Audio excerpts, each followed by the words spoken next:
I'm May. I'm one of the breast care nurses working at Manchester Foundation Trust. I've been a breast care nurse for a year and I've worked in breast care for 14 years.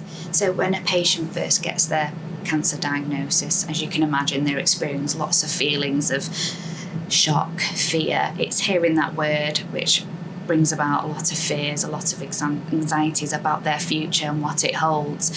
So we're there to support them, to listen to them, to listen to any concerns at that point, and be a listener, really. That's what we're there for, because there's lots of things going through their mind.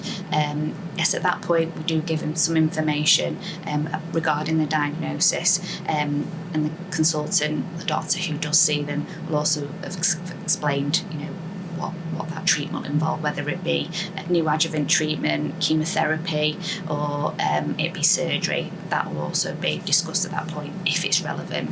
Regarding having a wire inserted makes the day very long because they have to be here very early, having several procedures done even prior to having the surgery. So, again, adding more anxiety to the patient, especially on one day.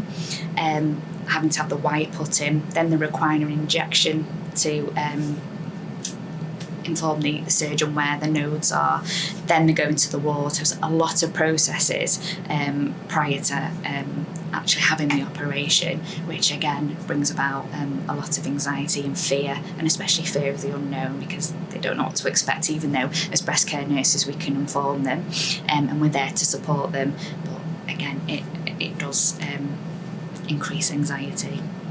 So having the wire exposed, patients have said, I'm worried about the wire being dislodged, and especially if they're waiting all day, they're worried that something can happen if they get knocked, or even just sitting there, they don't want to do anything because they're worried about that. So it's constantly on the mind throughout the day, wanting to have the wire removed and worried that something can happen.